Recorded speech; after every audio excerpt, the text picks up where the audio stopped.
ہے کہ عرش کے اوپر ہوتے ہوئے فرش کی تمام چیزوں کو اللہ ریکارڈ کر رہا ہے. زمین کے نیچے کالی رات میں اور کالے پہاڑ کے نیچے چلنے والی اگر کالی چوٹی بھی چلتی ہو تو اس کی حرکت کو بھی ریکارڈ کرتا ہے, اس کے چلنے کی آواز کو بھی اللہ سنتا ہے. یہ اللہ تعالیٰ کا پاور ہے, یہ اللہ تعالیٰ کا پاور. تو انسان دنیا میں جو کچھ بھی کر رہا ہے اس کو اللہ تعالیٰ ریکارڈ کر رہا ہے. یہ ہمارا اور آپ کا عقیدہ ہونا چاہیے, ایمان ہونا چاہیے کہ ریکارڈ کر رہا ہے. اب جب یہ ایمان جب تک نہ ہو اللہ کی ذات کے اوپر, تب تک انسان کی زندگی میں کبھی بھی تبدیل اور چینجنگ نہیں آ سکتی. کوئی نہیں دیکھ رہا کہ جو چاہو سو کرو.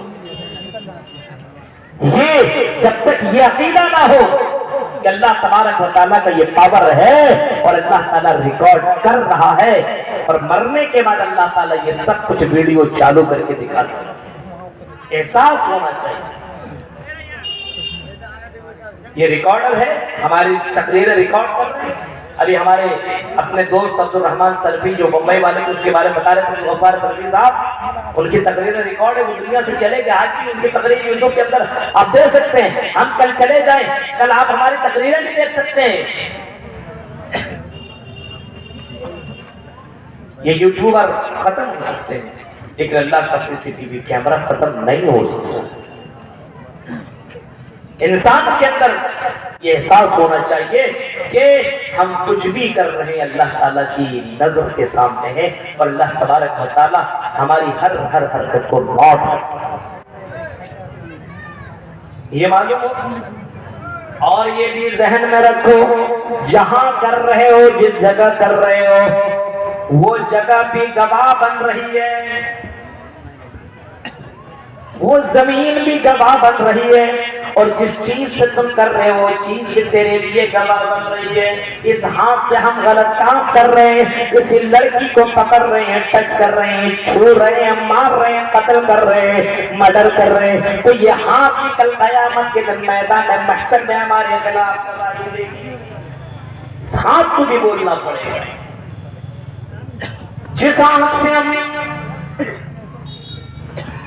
غلط چیزیں دیکھتے ہیں, ننگی تصویریں دیکھتے ہیں, سیکسی ویڈیو دیکھتے ہیں, تقریریں سنتے ہیں, اچھے کلام سنتے ہیں, یہ نظر بھی کل قیامت کے دن جواب دے گی, اور اس نظر کو بھی اللہ تعالیٰ کے سامنے بولنا پڑے گا. اس کو بولنے کی شکل اللہ تعالیٰ فراہم کرے گا. یہ قدم, یہ پیر, یہ جس میں یہ ساری کی ساری چیزیں بولیں گی, کل قیامت کے دن اس کو بھی بولنا پڑے گا. ہاں یاد رکھو میرے بھائیوں, اس چیز کا احساس ہر مسلمان کو ہونا چاہیے, اس بات کا احساس ہونا چاہیے, ہر مسلمان کو ہونا چاہیے کہ ایک دن آئے گا جس دن ہمیں اللہ تعالیٰ کے سامنے جواب دینا ہے. قرآن کریم کہتا ہے یوم تبدل الارض غیر الارض والسماوات وبرزوا للہ الواحد القہار. جس دن آسمان و زمین کو بدل دیا جائے گا, اس زمین کو تبدیل کر دیا جائے گا. یحشر الناس یوم القیامہ علی ارض بیضاء, اس زمین کو بالکل سفید کر دی جائے گی, چٹیل میدان بنا دی جائے گی. اسی زمین کے اندر میدان محشر قائم کی جائے گی, اسی محشر کے اندر عدالت رکھی جائے گی. اسی زمین کو اللہ تعالیٰ تبدیل کر دے گا. جتنی بلڈنگیں اور جتنی عمارتیں تمہیں دکھائی دے رہی ہے, جتنی چیزیں تمہیں دکھائی دے رہی ہے, یہ ساری کی ساری چیزیں ختم ہو جائیں گی. اس کو اللہ تعالیٰ نے اس کو نابود کر کے رکھ دے گا, اور اسی میدان محشر میں اللہ تبارک و تعالیٰ, اسی میدان محشر کے اندر اللہ تبارک و تعالیٰ انصاف کا وہ ترازو لے کر کے آئے گا. اسی زمین کو اللہ تعالیٰ بدلے گا, اور اس نے اللہ تعالیٰ اس میدان محشر میں جھانکنے کے لیے اور لوگوں کو اس جگہ جمع کرنے کے لیے اللہ تعالیٰ کہ آگ کو اللہ تبارک و تعالیٰ لوگوں کو پیچھے لگا دے گا. یہ آگ انسان کو تحشر الناس علی محشرین, انسان کو میدان محشر کے طرف کھینچتے ہوئے اور دوڑاتے ہوئے اور بھگاتے ہوئے لے کر کے آئے گی.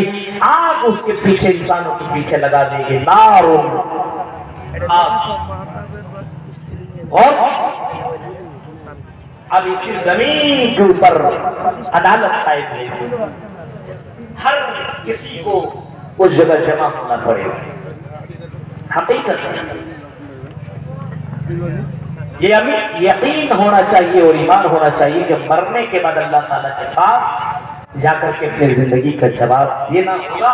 اور یہ ساری چیزیں ریکارڈ ہو رہی ہے, تم نہیں بولو گے تو تمہاری زبان بند کر دی جائے گی اور تمہارے اعضاء بولیں گے. مرنے کے بعد تو ہر دھرم کے اندر یہ یقین ہے کہ مرنے کے بعد دوسرا جنم ہے مرنے کے بعد دوسرا جنم.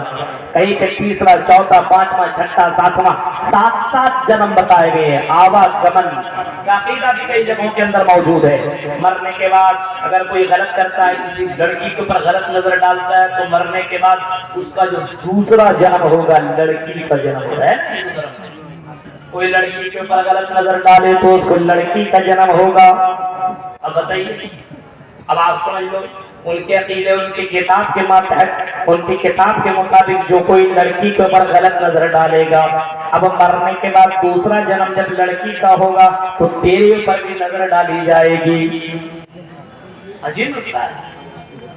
مرنے کے بعد کوئی رشوت لین دین کرتا ہے تو اس کو سور کا جنم ہوگا, بھینس کا جنم ہوگا. چوری کرے گا تو اس کو فلاں چیز کا جنم ہوگا. یہ ہندو دھرم کی کتابوں کے اندر بتایا گیا ہے. لیکن اس کی جائیے مہان کتاب, اس کے اندر لکھا میرے دیو پچھات جنمم بھوتے, مرنے کے بعد دوسرا جنم ہوگا. نہ ترتیہ نہ چترت نہ پنچم, تیسرا نہیں, چوتھا نہیں, پانچواں نہیں, یا مرنے کے بعد دوسرا ہی جنم ہوگا. مرنے کے بعد دوسرا جنم ہوگا, تیسرا, چوتھا, پانچواں, چھٹا, ساتواں نہیں ہوگا. نہ نوم نہ دشم کا, نواں اور 10واں بھی نہیں ہوگا. مرنے کے بعد دوسرا ہی جنم ہوگا. اور جیسا کرم کرو گے اسی کے مطابق تمہیں جزا اور سزا ملے گی. جنت و جہنم کا فیصلہ تیری زندگی میں ویسے ہی کیا جائے گا. یعنی مرنے کے بعد دوسرا جنم اس کے یہاں بھی ہے. اسلام کے اندر تو باقاعدہ یہ عقیدہ رکھنا ضروری ہے, ورنہ وہ کافر ہے کہ مرنے کے بعد دوسرا جنم تو تمہیں کیا جائے گا. ہر حال میں تمہیں مرنے کے بعد دوبارہ زندگی ملے گی. ہر حال میں تمہیں دوبارہ زندہ کیا جائے گا. ثم انکم بعد ذلک لمیتون ثم انکم یوم القیامت تبعثون. اللہ کہتا ہے اے میرے بندو, ہم تمہیں مار ڈالیں گے, ہم تمہیں مردہ کر دیں گے, ہم اس جنم یہ زندگی ہم نے دی ہے, اس زندگی کو ہم ختم کر دیں گے. ثم انکم یوم القیامت تبعثون, اور قیامت کے دن ہم تمہیں دوبارہ زندہ کریں گے. مرنے کے بعد ہم تمہیں دوبارہ زندگی دیں گے اور تمہیں اپنے اپنے قبروں سے اٹھایا جائے گا. قبروں سے تمہیں اٹھایا جائے گا. مرنے کے بعد قبروں سے انسان کو اٹھایا جائے گا. کفار مکہ کا تو عقیدہ یہی تھا, کفار مکہ کا تو عقیدہ یہی تھا کہ مرنے کے بعد دوبارہ کیسے انسان زندہ کیا جائے گا, یہ کیسے پاسبل ہے, یہ کیسے ممکن ہے, یہ کیسے اللہ تعالیٰ زندہ کر سکتا ہے, یہ کیسے ہو سکتا ہے, امپاسبل چیز ہے. اِذَا مِتْنَا وَكُنَّا تُرَابًا ذَلِكَ رَجْعٌ بَعِيدٌ, ہم مر جائیں گے, سڑ جائیں گے, گل جائیں گے, مٹی میں مل جائیں گے, اس کے بعد ہمیں اللہ تعالیٰ دوبارہ زندہ کرے گا. یہ تو پاسبل ہے ہی نہیں, یہ تو امپاسبل ہے, یہ ناممکن ہے. ممکن ہی نہیں ہے کہ مرنے کے بعد دوبارہ ہمیں زندگی ملے. یہ تو محبت پکے جا رہے ہیں, یہ تو پاگل نہیں, یہ تو دیوانہ, یہ تو مجنون کی بات میں آنے کی ضرورت نہیں ہے. اللہ نے ان کفار مکہ کی ترتیب کی اور باقاعدہ ان کو کہا کہ کفار مکہ جو بول رہے ہیں جھوٹ بول رہے ہیں, یہ غلط بول رہے ہیں. زعم الذین کفروا ان لن یبعثوا قل بلی وربی لتبعثن ثم لتنبؤن بما عملتم وذلک علی اللہ یسیر.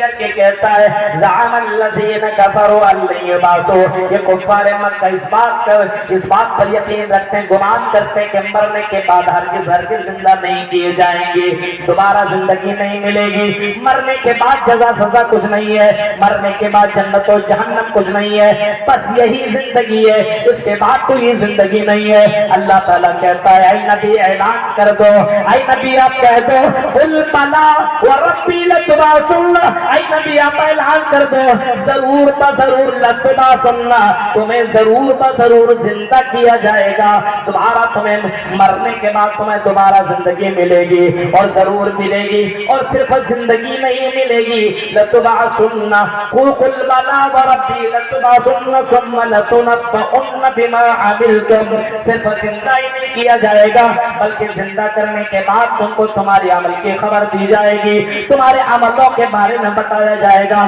فلاں گلی میں تم نے یہ کیا، فلاں جگہ تم نے یہ کیا، فلاں بازار میں تم نے یہ کیا، فلاں مقام میں تم نے یہ کیا، فلاں پڑوسی کے گھر میں جا کر کے تم نے یہ کیا، فلاں جنگل میں تم نے یہ کیا، فلاں بند کمرے میں تم نے یہ کیا، فلاں جگہ تم نے یہ کیا، فلاں کے ساتھ تم نے یہ کیا، فلاں کے ساتھ تم نے یہ کیا، فلاں کے ساتھ تم نے یہ کیا، یہ ساری کی ساری خبریں تمہیں دی جائے گی، یہ ساری کی ساری خبریں تمہیں بتائی جائے گی، تمہارے سامنے ریکارڈر چلا دیا جائے گا، تم باقاعدہ اپنی نظروں سے دیکھو گے، اور اسی کا تذکرہ تو قرآن کریم کہتا ہے وَمَن يَعْمَلْ مِثْقَالَ ذَرَّةٍ خَيْرًا يَرَهُ وَمَن يَعْمَلْ مِثْقَالَ ذَرَّةٍ شَرًّا يَرَهُ، جو ذرہ برابر نیکی کرے گا اس کو بھی دیکھ لے گا، جو ذرہ برابر برائی کرے گا اس کو بھی دیکھ لے گا، جو دنیا کے اندر اللہ کے راہ میں خرچ کیا ہوگا اس کو بھی دیکھ لے گا، جو دنیا میں اپنے مالوں کو بچا کر کے رکھا ہوگا اس کو بھی دیکھ لے گا،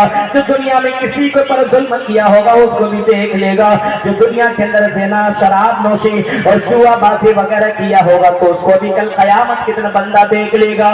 فَمَن يَعْمَلْ مِثْقَالَ ذَرَّةٍ خَيْرًا يَرَهُ، اور قرآن کی طرح کہہ کر کے واضح کر دیا، اللہ کہے گا اقرا کتابک کفا بنفسک اليوم علیک حسیبا، اے میرے بندے یہ اپنے نامہ اعمال لے لے، یہ اپنی کتاب لے لے، یہ اپنے نامہ اعمال کی ڈکشنری لے لے، یہ کتاب لے لے، اس کے اندر تیری زندگی کا پورا بایو ڈاٹا لکھا ہوا ہے، تم نے کب کہاں کیسے کیا یہ سب کچھ لکھا ہوا ہے، ساری چیزیں تمہاری لکھی ہوئی ہے، اور یہ بتاؤ اگر غلط لکھا تو بول کر کے تو بتاؤ تو صحیح، تو مرنے کے بعد دوبارہ زندگی ہے، زندہ کیا جائے گا انسان، اور زندہ ہی نہیں کیا جائے گا بلکہ زندہ کرنے کے بعد اس کی تمام کرتوت تمام اعمال اس کے سامنے آئیں گے۔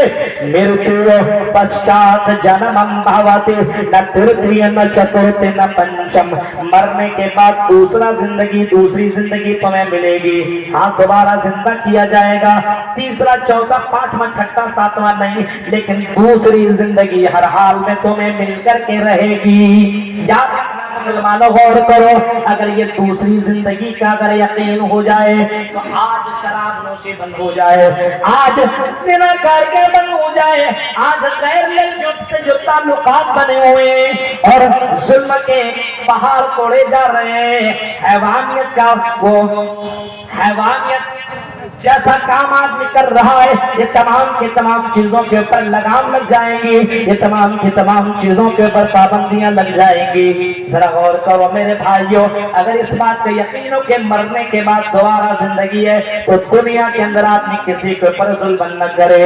اللہ کے نبی جناب محمد رسول اللہ صلی اللہ علیہ وسلم نے جب فرمایا کہ لوگوں کسی کے اوپر کوئی ظلم نہ کرے، ہاں کوئی کسی کے اوپر ظلم نہ کرے، کیونکہ کل قیامت کے دن اس کو جواب دینا پڑے گا۔ تو میرے پیارے ساتھیوں غور کرو، اگر کوئی کسی کو اپنی زبان سے تکلیف دیا کرتا تھا تو دنیا میں معافی مانگ لیا کرتا تھا۔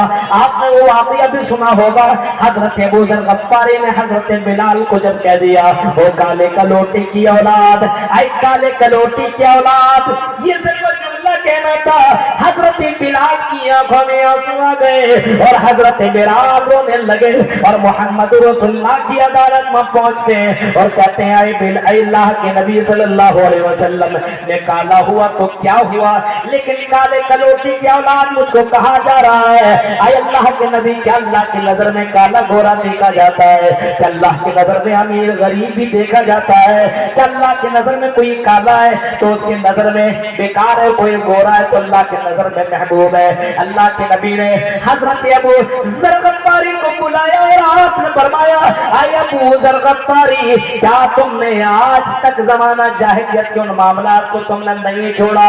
آج تمہارے زمانہ جاہلیت کی وہ ساری چیزیں تیرے اندر پائی جا رہی ہے۔ اللہ کے نبی نے صرف اتنا ہی کہا تھا۔ حضرت ابو ذر اتنے زیادہ شرمندہ ہوئے کہ حضرت بلال کو پکڑا، رونے لگے، معافی مانگنے لگے۔ اسے معلوم تھا اس کی وجہ سے کہیں کل قیامت کے دن مجھے رسوا نہ ہونا پڑے۔ تو میرے بھائیو ذرا سوچئے، مرنے کے بعد کی زندگی کا یقین اسے بھی تھا، آج ہے ہی نہیں۔ ثم انکم یوم القیامت تبعثون، مرنے کے بعد تمہیں دوبارہ زندہ کیا جائے گا قیامت کے دن۔ اور اتنا ہی نہیں، او چوری کرنے والوں، او ڈکیتی کرنے والوں، او زنا کرنے والوں، او پاپ کرنے والوں، اور اے پاپ کر کر کے اپنی زندگی کو بتانے والوں، یہ فون اپنے کانوں میں لگا کر کے رات رات پر گانا سننے والوں، اپنے موبائل کے اندر گندی گندی فلمیں دیکھنے والوں، ذرا سنو، اگر اسی حال میں تیری موت ہو گئی تو اسی حال میں تمہیں اٹھایا جائے گا۔ اللہ کے نبی صلی اللہ تعالی علیہ وسلم فرماتے ہیں، مسلم شریف کی حدیث ہے، یبعث کل عبد علی ما مات علیہ، آدمی جس حال میں مرے گا اسی حال میں کل قیامت کے دن اٹھایا جائے گا۔ جس حال میں مرے گا، اگر شراب پیتے پیتے آدمی کی موت ہو گئی تو قیامت کے دن شراب پیتے پیتے اٹھایا جائے گا۔ اگر زنا کرتے کرتے کسی لڑکی کے ساتھ اگر سیکس کر رہا ہے اور اسی حال میں اس کی موت ہو گئی، موت کی کوئی گارنٹی نہیں، کب مر جائے انسان کی کوئی گارنٹی نہیں۔ آپ نے ابھی سعودی عربیہ کے اندر آپ نے دیکھا